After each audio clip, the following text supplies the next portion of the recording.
नमस्कार, मंजूज रेसिपी मध्ये आपलं स्वागत आहे। आज मी साबुदाण्याची खिचडी, वऱ्याचा भात म्हणजेच भगर बनवलेली आहे, शेंगदाण्याची आमटी आहे, इथे दही आहे, रताळे आहे आणि केळी आहे।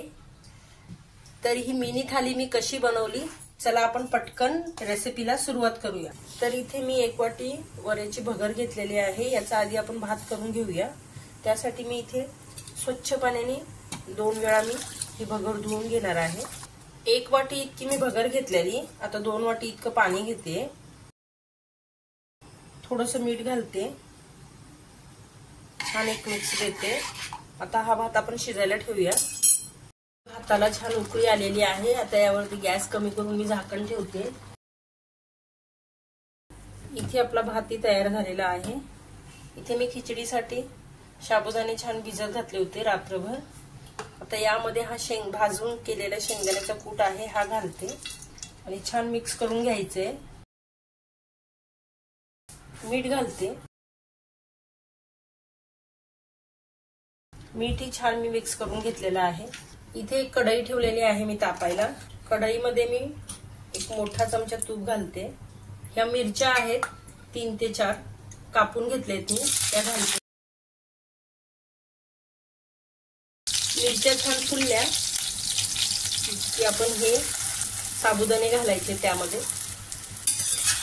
आता इथे तेलाचा वापरही करू शकतो, पण तुपाने खिचडीला छान फ्लेवर येतो, म्हणून मी तूप वापरते।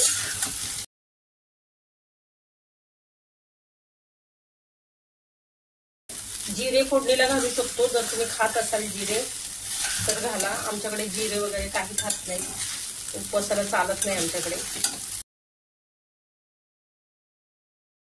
इथे आपली खिचडी तयार आहे, बघा किती मोकळी मोकळी झालेली आहे।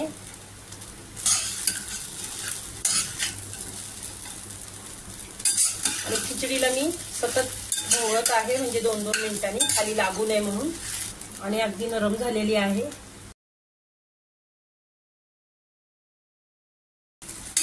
तर आपली इथे उपवासाची खिचडी तयार झालेली आहे। आता इथे मी मिरच्या घेतलेल्या आहेत 4-5, हे भाजून घेतलेले शेंगदाणे आहेत। आता याचं मी वाटण करून घेणार आहे।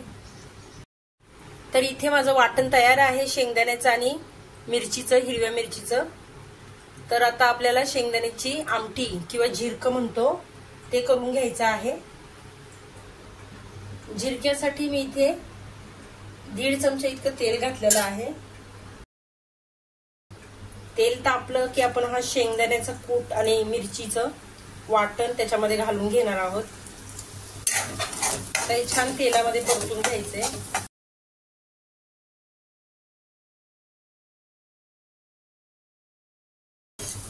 आता पाणी घालते,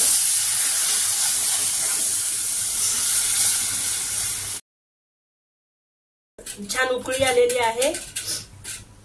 आता गॅस कमी करून मी 5 मिनिटं ही आमटी होऊ देते। तर इथे आपली झिरकं किंवा शेंगदाण्याची आमटी तयार झालेली आहे। आषाढी एकादशीच्या निमित्ताने बनवलेली ही थाली, यामध्ये साबुदाण्याची खिचडी आहे, वऱ्याची भगर म्हणजेच वऱ्याचा भात आहे, शेंगदाण्याची आमटी आहे, इथे दही आहे, केळी आहे, रताळ आहे। मी हे रताळ बॉईल करून वाफेवर शिजवून घेतलेला आहे, म्हणजे कुकरला न पाणी टाकताच शिजवून घेतलेला आहे। आषाढी एकादशी निमित्त बनवलेली ही मिनी थाली तुम्हाला जर का आवडली असेल तर लाईक करा, शेअर करा, सबस्क्राईब करा, आणि पूर्ण रेसिपी बघितल्याबद्दल धन्यवाद।